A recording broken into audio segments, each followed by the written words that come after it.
Hello everybody. So this is only for those who missed class on Monday and or Tuesday. Okay, so this is about critical lenses and looking at stories, books, art through different kinds of points of view. And to get started, in the chat box, tell me what are some big ideas in literature that you have noticed that authors tend to use in your reading part of your life so far, or even films too. Give me five.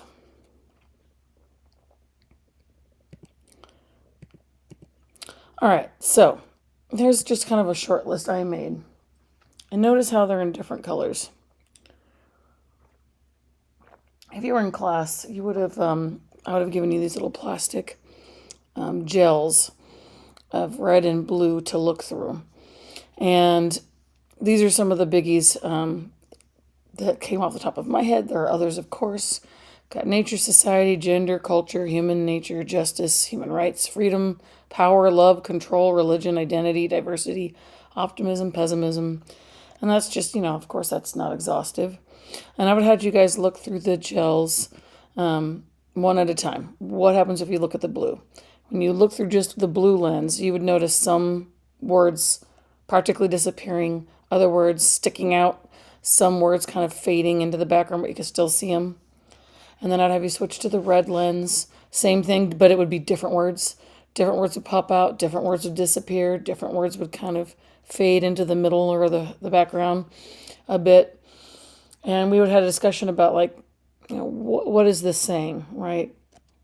And so then I talked a little bit about critical lens theory. Is this theory that you can see when you look through different kinds of quote unquote lenses, metaphorically, and focus on different things, you're going to notice different attributes in a story, or different meanings are going to pop out. But it can also make you blind to things or make you ignore things because you're kind of focused through this one lens. However, it's a really neat way to kind of see things that you never would have seen before. And I would have played for you guys this little snippet from a movie called They Live. And They Live is a sci-fi horror film by John Carpenter, who's the same man who did the Halloween movie, amongst a bunch of others like The Thing and, oh boy, all sorts of horror films from the 80s and 90s and late 70s. But anyhow, this little snippet was totally okay for school, and I'll give you some background here. This main character's name is Rowdy Piper. His at least his wrestling name is Roddy Piper, and it's supposed to be like this alternate universe of the 1980s in Los Angeles where things are a little weird. There's a huge disparity between the wealthy and the poor, and he's down and out of luck as, I think, a truck driver or something, and he's come to LA and he's in Skid Row, and he's trying to find work, and he hears this sermon going on in a church, and he's going to go check it out. And he walks into the church, and he notices there's nobody there. It's just like a tape player playing the sermon, and he knows all these boxes. And then the cops come right when he's in the middle of, like, noticing the weirdness of what's going on in the church. And the boxes are full of sunglasses, and he happens to take a pair with him.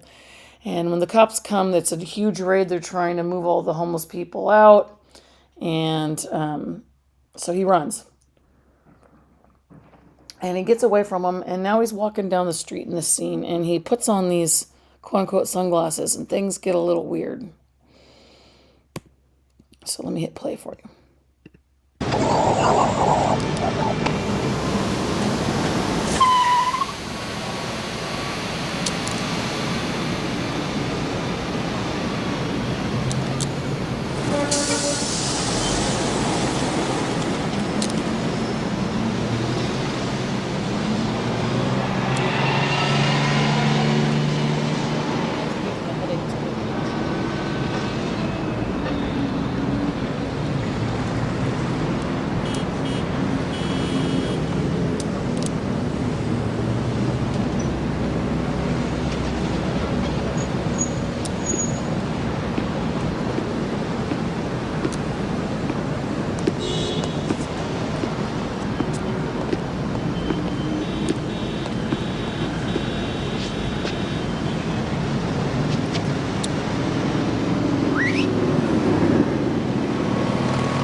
What's your problem?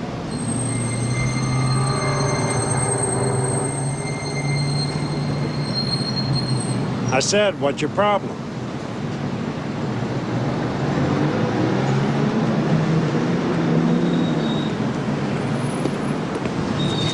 How are you today, sir? Okay, how's it going? Fine, thank you.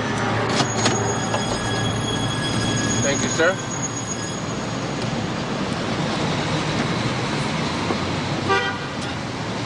Here you are, sir.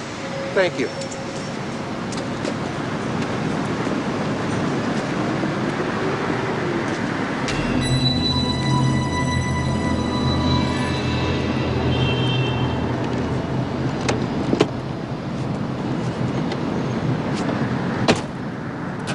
Hey, buddy.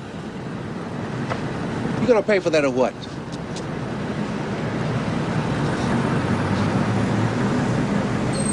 Look, buddy, I don't want no hassle today. Either pay for it or put it back.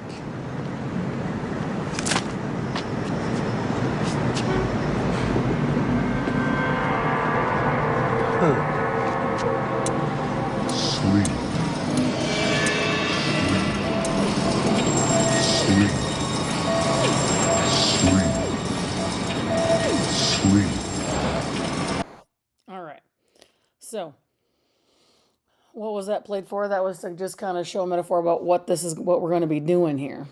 We're going to be putting on some different glasses and seeing some things. Now, what did you guys notice that he saw?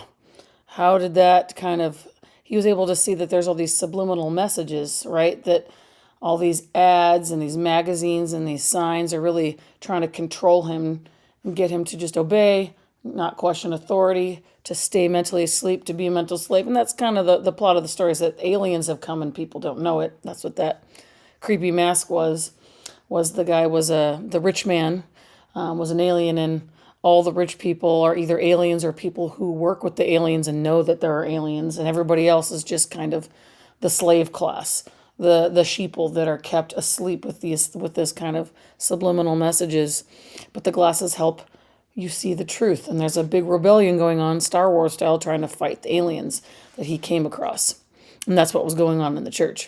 It was a rebellion group, and that's why the cops came to invade the church. So we're going to be doing something similar, not only with Lord of the Flies, but to get some practice with another children's story we're going to be looking at today, where we're going to be looking through some glasses of truth, or maybe not, maybe misperception. We're going to look at this story, Beatrix Potter's The Tale of Peter Rabbit. So a lot of you have probably read the story as a little kid, or it was read to you, or you've at least heard of it, or you've seen the cartoon of it. Super, super famous. Beatrix Potter herself is such a famous, important British writer of the Edwardian era and up to this day, that her characters are even on some British coins, that I passed around in class, that I have a couple of. When I went to England, I was able to get a couple and save them.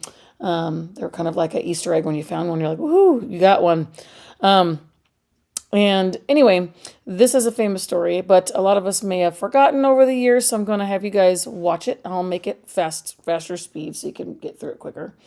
And then we're going to look through a couple of lenses. We're going to put on a couple different pairs of glasses and see what new truths we might see. So let's just look at it without any glasses on, just no assumptions, no special things to be thinking about. Let's just look at it and see, what is this story about? But I do want you to pay attention to color. Okay. All right, here we go.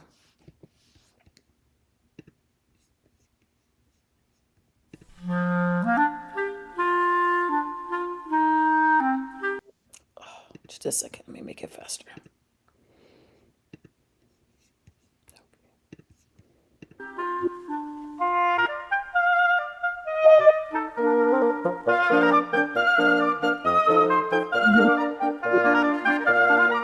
The Tale of Peter Rabbit by Beatrix Potter. Once upon a time, there were 4 little rabbits, and their names were Flopsy, Mopsy, Cottontail, and Peter. They lived with their mother in a sandbank underneath the root of a very big fir tree. "Now, my dears," said old Mrs. Rabbit one morning, "you may go into the fields or down the lane, but don't go into Mr. McGregor's garden. Your father had an accident there. He was put in a pie by Mrs. McGregor. Now run along and don't get into mischief. I am going out." Then old Mrs. Rabbit took a basket and her umbrella and went through the wood to the baker's. She bought a loaf of brown bread and 5 currant buns. Flopsy, Mopsy, and Cottontail, who were good little bunnies, went down the lane to gather blackberries. But Peter, who was very naughty, ran straight away to Mr. McGregor's garden and squeezed under the gate. First he ate some lettuces and some French beans, and then he ate some radishes. And then, feeling rather sick, he went to look for some parsley. But round the end of a cucumber frame, whom should he meet but Mr. McGregor? Mr. McGregor was on his hands and knees planting out young cabbages, but he jumped up and ran after Peter, waving a rake and calling out, "Stop, thief!" Peter was most dreadfully frightened. He rushed all over the garden, for he had forgotten the way back to the gate. He lost one of his shoes among the cabbages, and the other shoe amongst the potatoes. After losing them, he ran on 4 legs and went faster, so that I think he might have got away altogether if he had not unfortunately run into a gooseberry net and got caught by the large buttons on his jacket. It was a blue jacket with brass buttons, quite new. Peter gave himself up for lost and shed big tears, but his sobs were overheard by some friendly sparrows who flew to him in great excitement and implored him to exert himself. Mr. McGregor came up with a sieve which he intended to pop upon the top of Peter, but Peter wriggled out just in time, leaving his jacket behind him, and rushed into the tool shed and jumped into a can. It would have been a beautiful thing to hide in if it had not had so much water in it.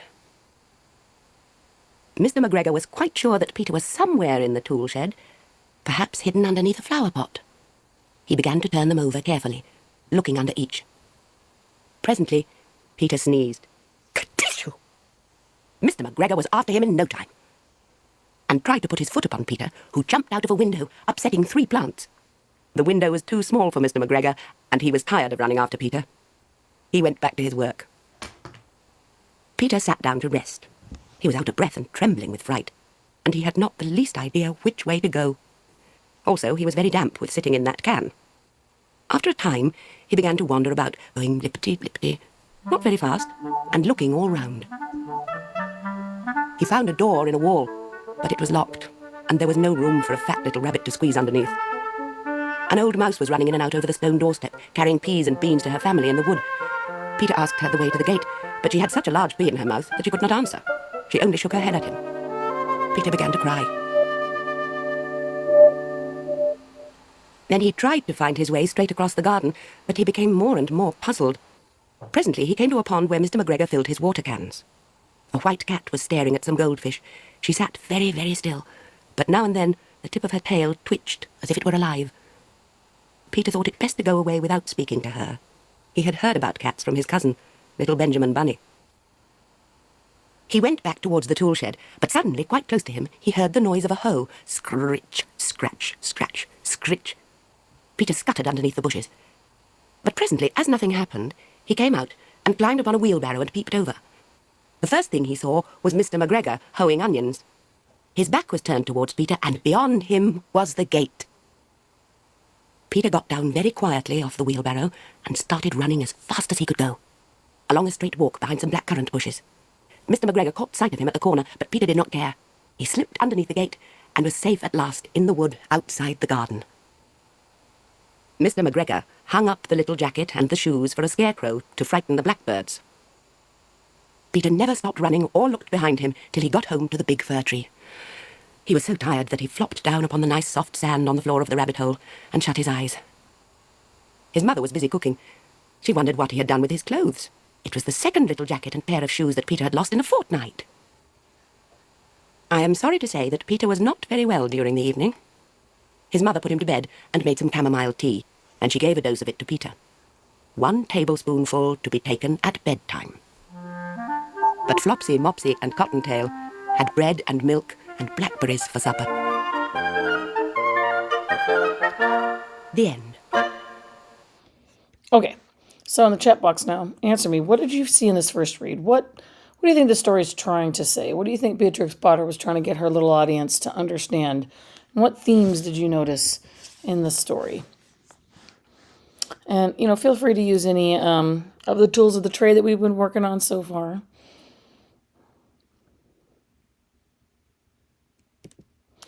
All right. What you might have noticed is it's maybe something about, listening to your parents, being obedient, about not being foolish, something like that. But let's look and see what else we can see looking through a gender lens. So we're going to look through a couple different ones. First one's going to be about gender. And now, this is not Mrs. Wilson says these things. This is what the critical lens sets up for us. What's called assumptions. These things we're going to assume. And through these assumptions, we're going to look at the story again. Now, if you were in class, you had a paper copy of the story and you would have talked to each other and looked at it. I left a digital copy for you as part of this link for you to look at if you need to go back and look at that. Okay, so you could have maybe 2 windows open, split your screen so you can kind of look back and forth between this and that. But let's look at what the gender lens assumptions are. It claims that gender is central to life and that it assumes different genders think differently. And this lens argues that attention to gender must be paid when examining life and literature and art. And to ignore that is naive and misses out on important arguments and subjective truths of what it's like to be living the human experience from those different genders. Okay, and so if we're focusing on that, we're going to see different things. So we're going to relook at the story, and I want you to think about which characters, right, were what gender, and think about what's connected to them. Consider the gender of the author too. Beatrix is a woman. Okay. What role does gender play in the text? What do you notice between the male characters? Now, this is very much a binary thing. But anyway, what do you notice between the male characters and the female characters as they are presented? What kinds of stereotypes might be reinforced or undermined, questioned?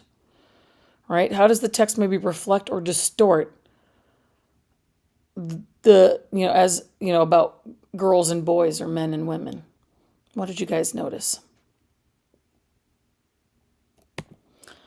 Now, try to imagine thinking it from a different point of view than you are. I know that's difficult, but what if you were a different gender than what you are? How might you see the story differently, right? Because a little boy might take this as a moral lesson about being a naughty little boy, right? Or boys will be boys kind of stuff, or, but how would you see that if you were a girl? Right, what would be the opposite there, okay? And think about, are there any power differences or imbalances between who has power and who doesn't? Who has the most power in this? Is there a gender discrepancy there? And who has the least amount of power? Maybe there's something there. What do you think?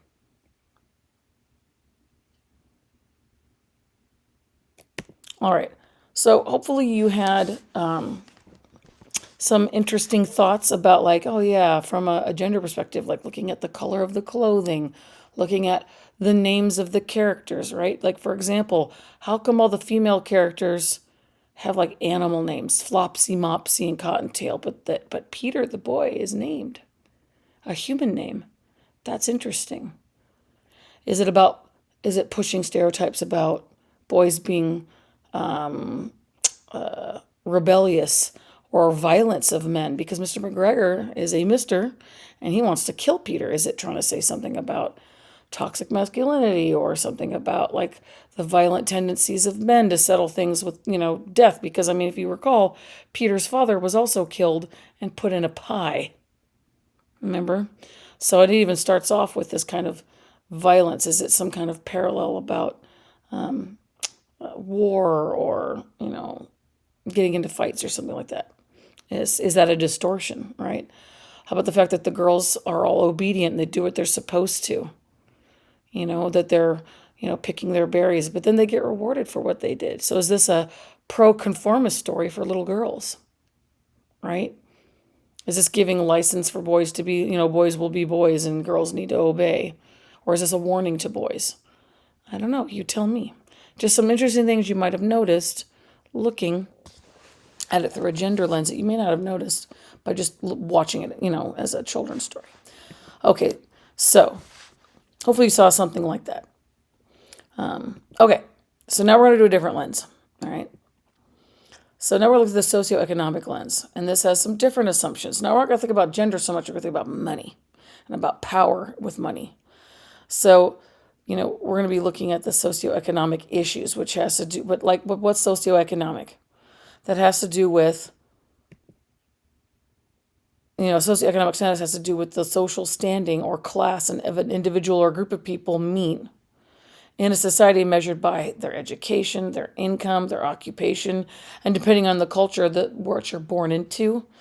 Like England has a fairly strict hierarchy, right? Where there's different levels, and I'll show you an example in a second. But when we examine, socioeconomic status, it often reveals inequalities in access to resources, plus issues related to privilege, power, and control. So these are things, if we're looking at their socioeconomic lens, we might notice different things. Think about who's the landowner, who has all the stuff, who has to fight for it, right? So here's kind of an example of the British classes. You've got the working class on the bottom. There's not much hope. You're never going to get to the upper echelons. This actually is missing a tier. So we've got the working class on the bottom, right? That in this picture of Victorian England would be like chimney sweeps and maids and that kind of stuff. And then there's the business class you could see here in the middle. They have more money. That could be stuff like lawyers and bankers, kind of office jobs, or they're invested in like the importing industry, something like that. They own stores. That's this middle part. Okay, they have some property. And then the upper part's the aristocrats, right? That's where a lot of Jane Austen books take place. And then above that is the royal class. And that's, way up there. And you can't, until recently, that was something you're born into. You couldn't get your way into it. Nowadays, it's a little bit looser with who gets to marry in the royal family of Britain, but in fact, there's an American princess, right? That's part of it. But so the assumptions, though, let's look at that. The questions and strategies you want to be thinking about. You want to be exploring the way different groups are represented. You want to be thinking about what philosophical or political worldview does the text maybe represent? Is it pro-elite? Is it have some kind of like sympathy for the underdog, for the poor? Like, whose perspective is this, kind of focused on? And what does this say about class structures in that culture? Right? What is the author trying to say about the class structures? Okay. So you want to be thinking about how different groups are represented when we think about wealth and power. Okay. And what do you think the author might be trying to say through the disparities, especially about who's the main character, how are they treated, is somebody vilified, thought of as a bad guy? That might tell us some stuff. So looking at these three things, look back at the story and tell me what you think. What did you notice looking back at the story? All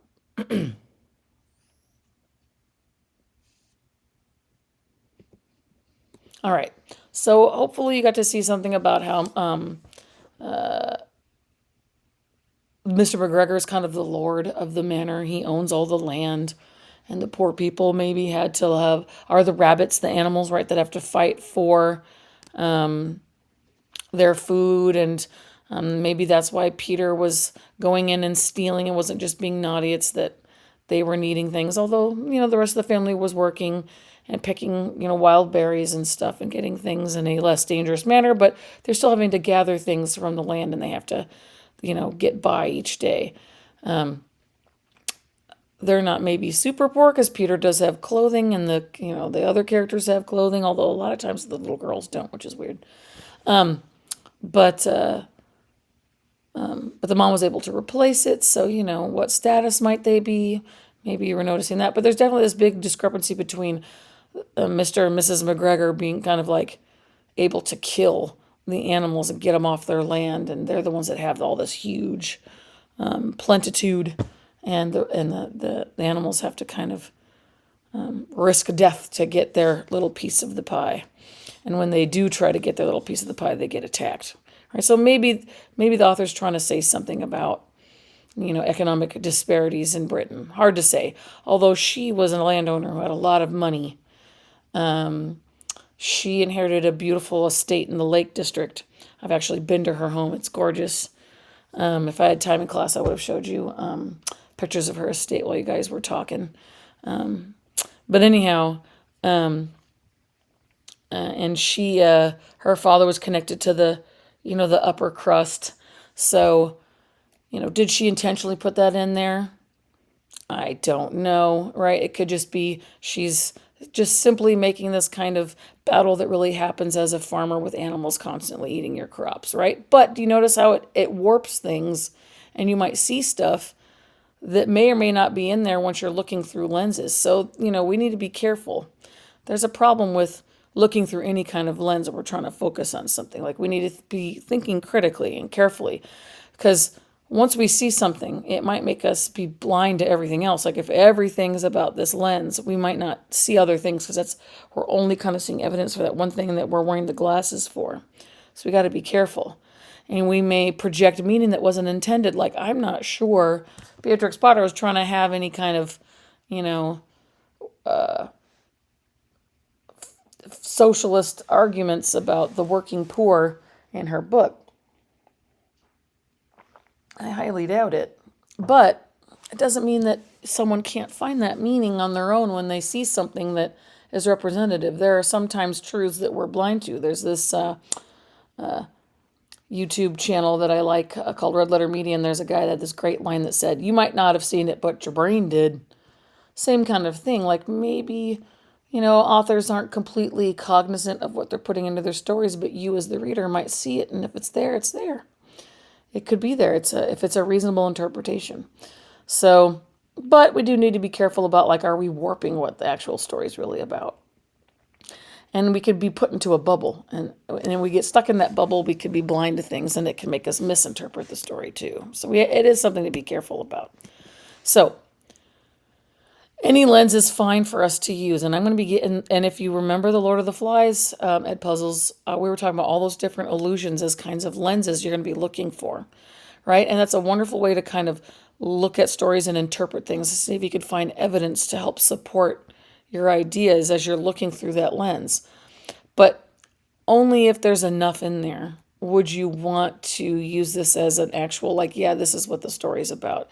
If you're having to, like, force an interpretation or force an illusion and it's not really there, we need to be careful about that, okay? Now, it can be used to help show that you can consider other points of view, too. It's a way to exercise, like, different ways of thinking about a story. It's a way to kind of put yourself in other people's shoes and try to think about things in a different way, right? So lens activity can, looking at stories through different points of view, through kind of different glasses that we put on, can be very fruitful in helping us kind of expand our point of view into being able to see things in different ways. Okay. But it can show bias, right? And it can be risky and distorting what's really in the story. So we need to be careful. It may be unreasonable. It may lead you to miss the whole point of the story itself. So we are going to use this method from time to time. There are many, many, many fun lenses that we can look at. For Lord of the Flies, for sure, though, this is what we're going to be doing. Okay. So I hope you had fun if you were in class and got to do this and you're just watching this again. Or if you missed it, I'm sorry you didn't get to have that fun conversation with your table mates.